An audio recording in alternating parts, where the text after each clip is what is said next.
Welcome to Issues and Answers with your host Diane Kinderwater. Issues and Answers is presented as a public service to inform, educate, and better the lives of New Mexicans. And now, Issues and Answers with your host Diane Kinderwater. Welcome to the program. I am Diane Kinderwater. As it always seems to be the case, it is election time here in the land of enchantment. Election time, you say? Yes. Kind of when, isn't it? But this year it's a big election year. We have the governor's race open. We have lieutenant governor, state treasurer, state auditor, all the House seats, and so much more. We know the primary is this June 7th, and the general election is in November. Here in Issues and Answers on KCHF TV, we are very happy to be able to introduce you to the governor candidates who are listed in the Secretary of State's office, those who are running for governor. We've invited them all, and those who have accepted our invitation are here with you in our studio. And I'm so proud to introduce you today to Greg Zanitti. You go, Greg Zanitti, I know that name. Of course you know that name, because you probably heard him for years on local radio as a financial advisor. He has been a financial advisor to friends, relatives, and even to huge technical executive, so we'll talk to him about that. You may know Greg because he grew up in New Mexico. He's a graduate of Valley High School. He's a proud graduate of the United States Military Institute, as we know as West Point. He also has a master's degree in business from Boston. In addition to all of that, Greg has served in our military as a brigadier general. He's a member of the New Mexico National Guard. He was actually a commanding general at Guantanamo Bay. He's married, has 2 children, and so much more. So after this break, we're going to introduce you to Greg Zanitti. You've seen him on this program as a financial advisor, but now we're going to meet him as a Republican candidate running in the primary for governor of the great state of New Mexico. Stay with us as we meet again Greg Zanitti. Okay. Did I miss one? I don't mean to be critical of you at all, Greg. We're never critical. We're friends. Well, but also just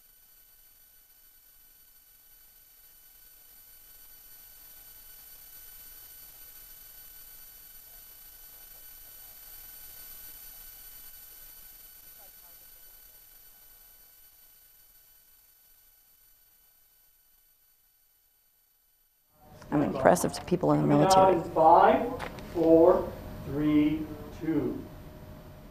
Greg Zanitti, candidate for governor in the Republican primary this June 7th, is back in our studio as a candidate for governor. Greg Zanitti, welcome to the program. It is so nice to be back. I love doing your show, and it's kind of you to have me on here today. Greg, the basic question I'm asking all the candidates, why are you running for governor, and what do you think in your background lends yourself, your experience, to getting us here in New Mexico from being the worst to first? Worst to first. Just background. I've been very blessed to have been in a number of leadership positions, and you mentioned it in the intro, from Valley High School to West Point, and starting as a platoon leader with 30 guys, and eventually I was the commanding general at Guantanamo Bay with thousands of soldiers, sailors, airmen, Marine, and I can't tell you how many civilians. I can't tell you how much I learned about politics at Guantanamo Bay, about border issues at Guantanamo Bay, about Washington, D.C., CNN, MSNBC, all of these different things coming together.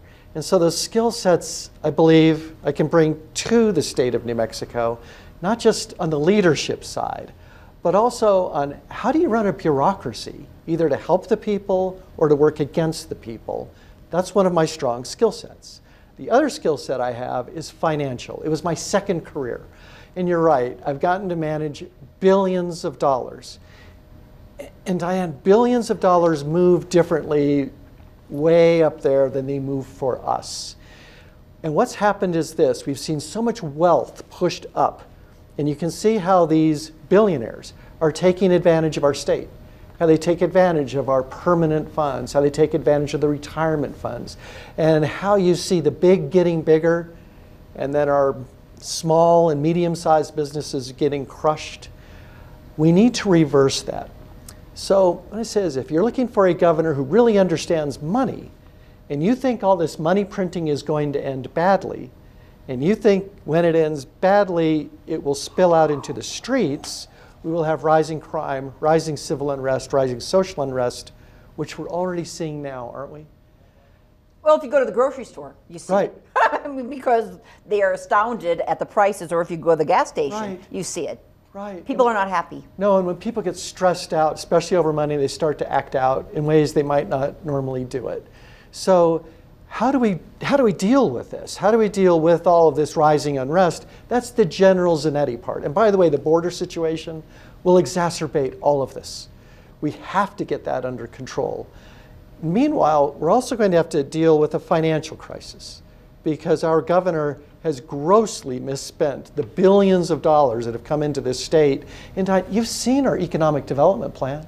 It's what? Casinos, weed, and personal injury attorneys. You can't build an economy like this. And how will New Mexico go from worst to first? Here's how. So I'm going to talk to you in two ways. Let's start with financial advisors, Zanitti. The rich people of the world don't think the way you and I do. They don't think in terms of money. They think in terms of wealth. Wait, I don't know the difference, but anyways. Okay, wealth and money are different. There are foundationally two kinds of wealth in the world.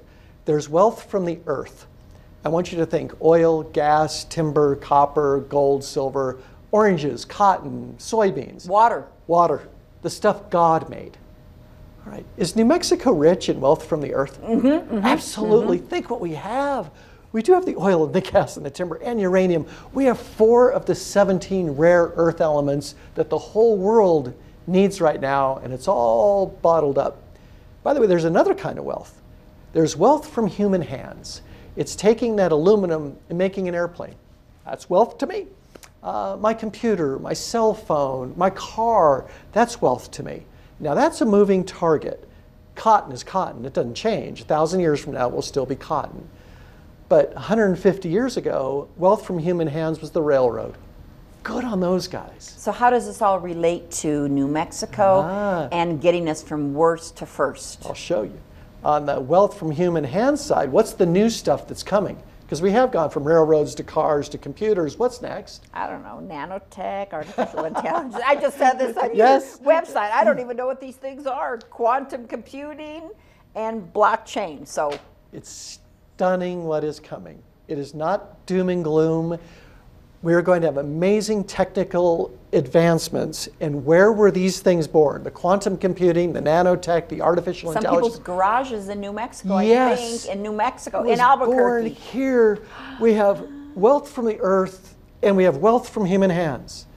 We need to combine these two. And you mentioned water. It's a great place to start. Then did you know that New Mexico is the Saudi Arabia of brackish water? Brackish water is water high in salts, high in minerals. You can't really drink it. You can't use it for irrigation. It's just, I don't know, it's bad water. Here's the good news. The wealth from human hands side, the desalination techniques, especially out of Israel. Out of Israel. The ability to take salts and minerals out of water and produce fresh, clean water from brackish water, that technology has soared. And as the technology has gotten better, the price has come down. Meanwhile, the price of pumping fresh, clean water hundreds of miles across the state is rising. The lines have not crossed yet, but we need to get ahead of this. Out on the campaign trail, I can't tell you how many people are concerned about water. And if the water dries up, what happens? Right. And what's interesting, Greg, you're bringing up, I just mentioned water, but you have a whole plan about water, whereas oftentimes people just talk about our education system, which Yeah, we can is the talk word. about that too. Education, economic development, but not a specific, you're saying people on the campaign trail, and again, rightfully so, are concerned about our future here in the state and Right. with water. And- But we don't talk about it too much we don't talk about it as a major issue. No, on the campaign trail, everybody just- wants to talk about what's wrong with us. And I'm just tired of hearing about what's wrong with New Mexico. I'm tired of hearing we're at the bottom of the list. All right, what are we going to do about it? What are we going to do about it, candidate Zanitti? We're going to combine wealth from the earth and wealth from human hands. And so let's go back to the water, because what we can do is start building desalination plants to provide fresh, clean water. But here's the second piece of it. the cost to desalinate water is in the energy. Have you heard of something called a small modular nuclear reactor? Yeah, I mean, nuclear reactor, I'm not sure. Sure. Small. Or Okay. maybe I have. Yeah. These are nuclear reactors. Diane, they're about the size of a McDonald's. They can't melt down. They don't have the big cooling towers. This is 5th generation stuff. And wasn't New Mexico the atomic state? Weren't we the uranium state? One of these McDonald's-sized power plants will power 60,000 homes. But it's also needed for the desalination of the water. Well, Okay. what if we combined the nuclear power plants with the desalination, and at night the power plant ran your city, and during the day it powered your city, and then at night it cleaned your water for the next day, providing 40 million gallons of fresh water for the people of the city. Imagine that. Then you took the excess electricity that we're producing and we sold it to California to pay for all of and to this. keep them in California. Keep Right. them there. No. Sorry, Californians who are here, made New Mexico. So, Greg Zanetti, Right. as governor, how could you make this come about? I can tell you, because here's where the General Zanetti part fits in. Fort Bliss, Texas, deemed fresh water a national security issue.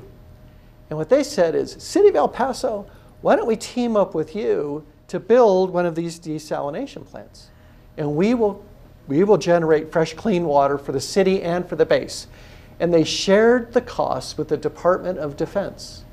Dan, don't we have 3 Air Force bases? And we have 2 national labs here? What if Governor Zanetti understands finance and economics, combined with General Zanetti, who can talk to the people at the Pentagon, say, hey, here's a project to keep the kids here. For the kids who want to do water and plumbing and, I don't know, the trades, we need that. But I also want to keep the techies. I want to keep the high-tech people here in the state. Let's not lose both sides to Colorado and Texas. I'm just tired of it. What if we had opportunities for them? And water could be a great place to start. Water and energy. What if we were the water state? By the way, we have a We'd have more people moving in, though. Greg. Oh, we'd be thriving. Oh, darn. We'd start to thrive. By the way, brackish water does not come with encumbered, what we call water rights. It's ours. It isn't covered under the compacts with Texas where we have to keep sending our water to Texas. What if we were the water state? What if we were the energy state? Well, now what happens in New Mexico as we start to move up the economic ladder? Watch how things change. And you talked about schools. How do we change schools? I can tell you how in 3 easy steps. Step number 1, we have to declaw the public education department. Dan, we didn't used to have what we call the PED. Local school boards took care of the kids at the local areas. The education department came out under Bill Richardson. In the last 20 years, have our schools improved? No. If you had somebody working for you who'd done a lousy job for 20 years, would you keep him or her on the job?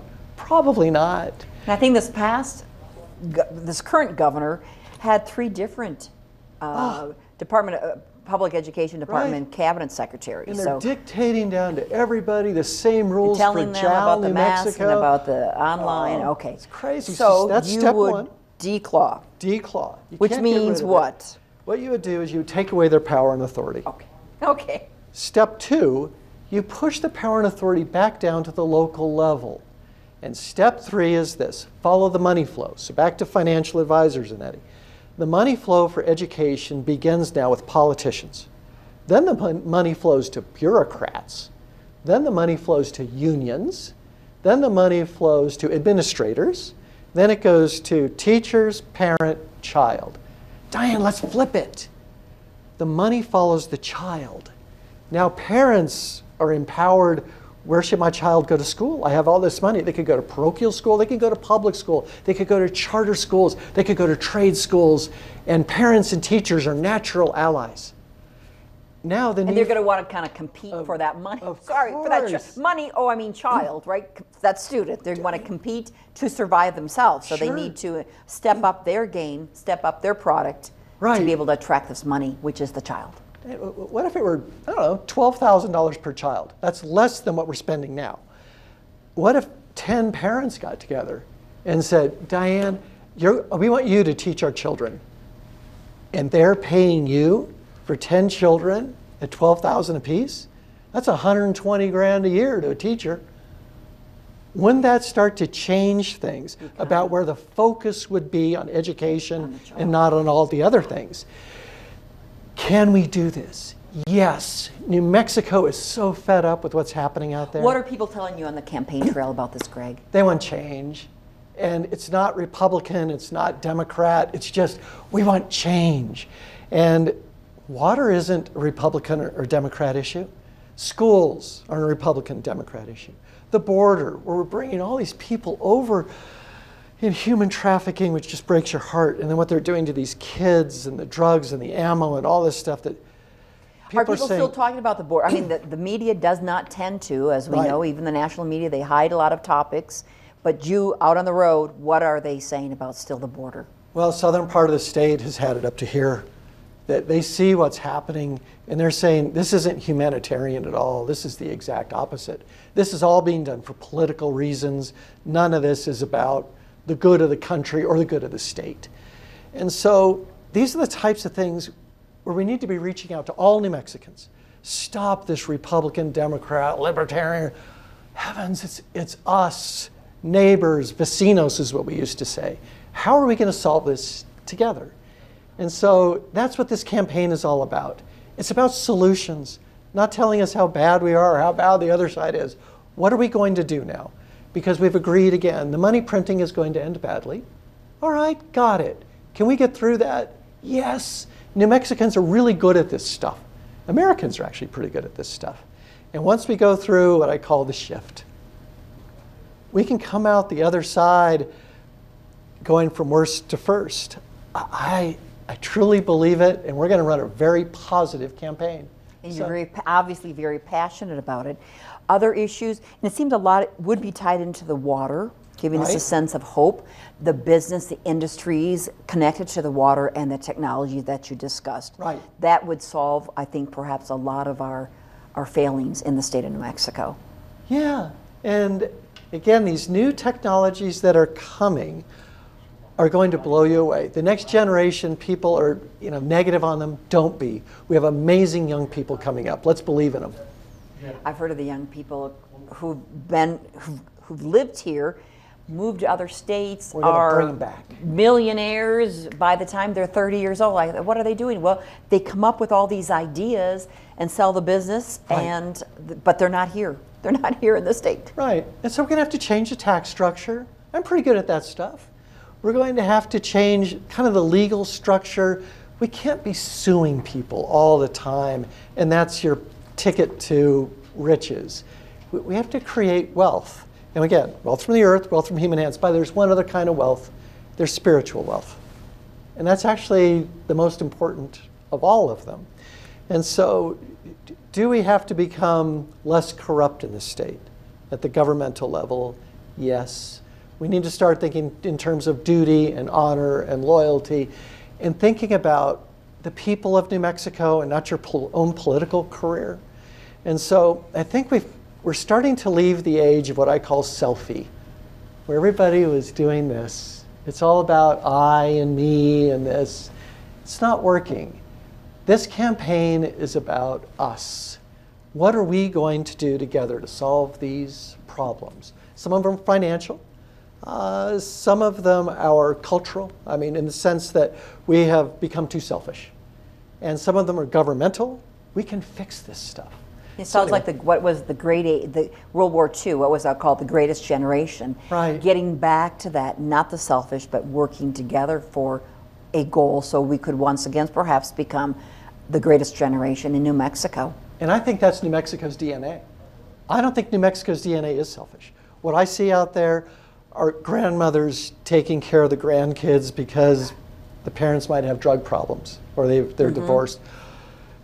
Think of the sacrifice there. Look at these people stepping up to help all during COVID. And how many people just volunteered? What can I do? This is who we are.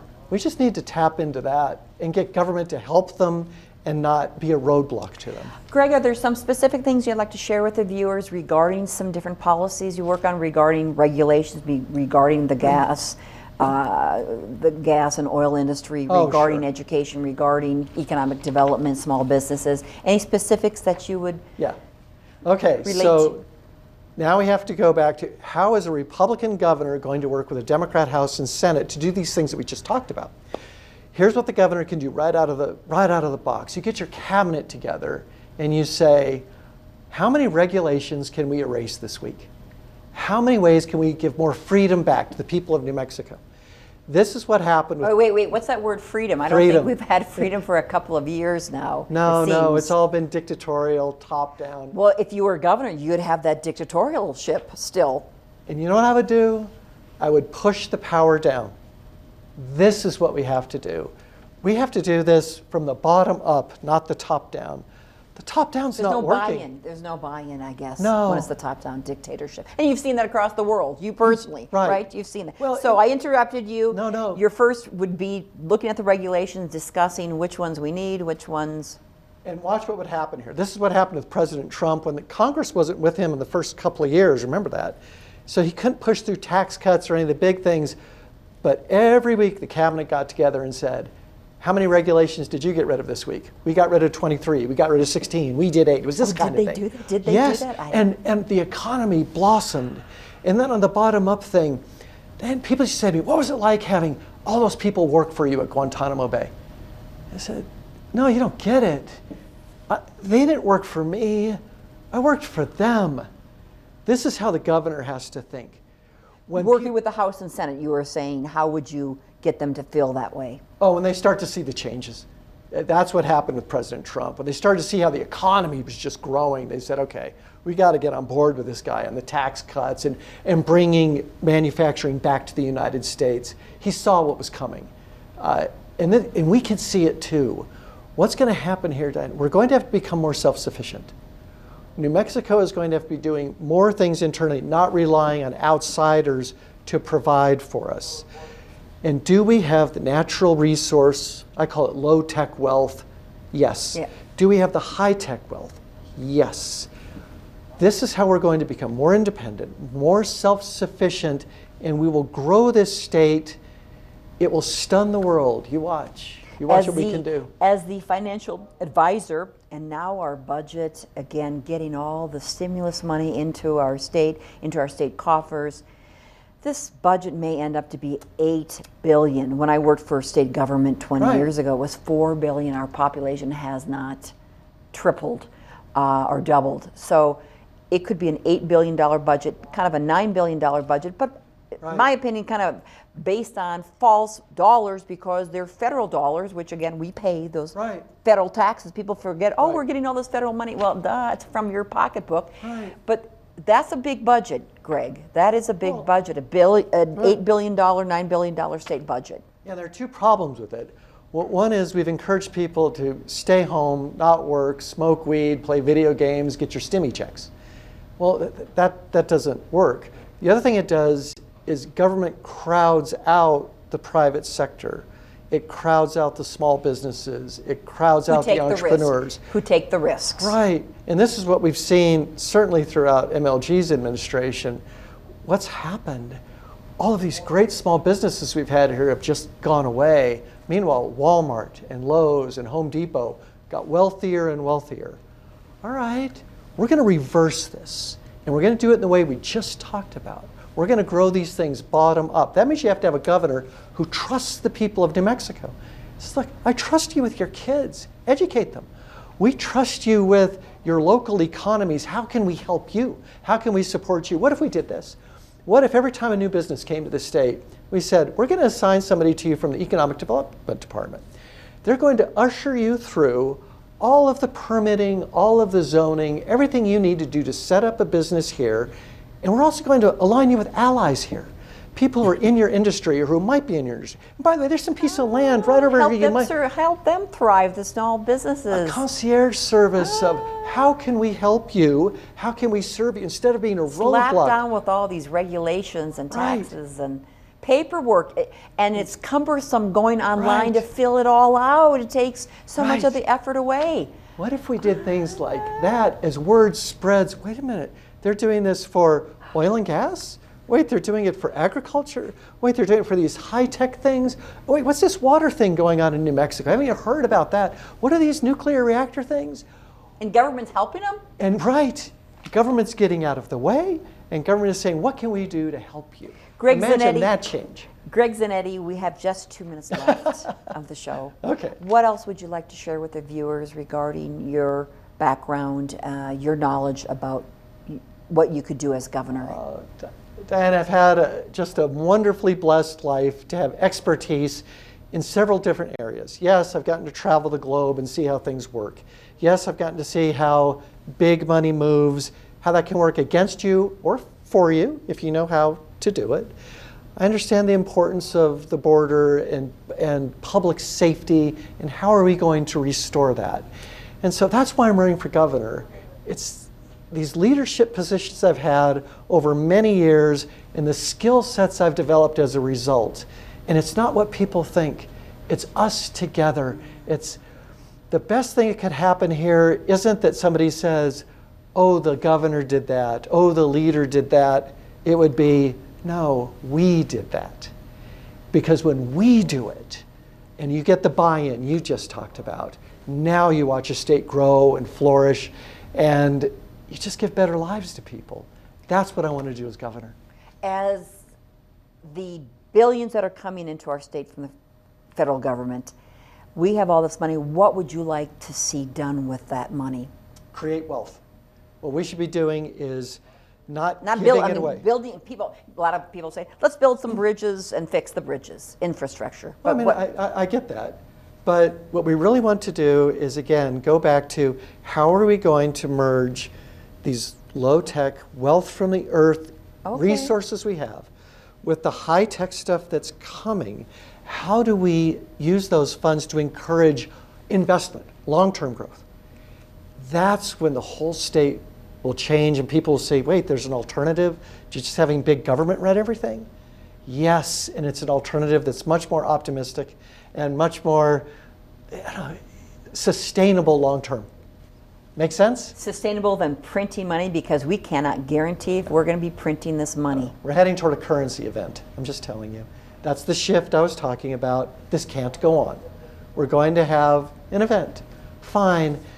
Again, we're good at it, and it's during these times of what will feel like distress that is the greatest opportunity. But you have to have a leader who understands, the opportunity is here.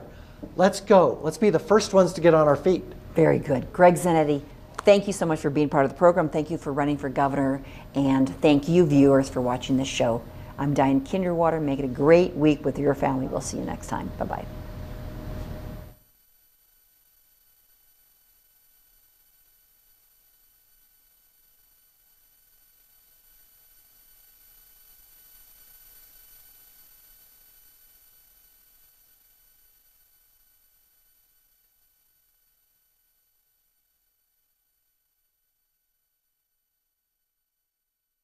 Issues and Answers with your host Diane Kinderwater is presented as a public service to inform, educate, and better the lives of New Mexicans.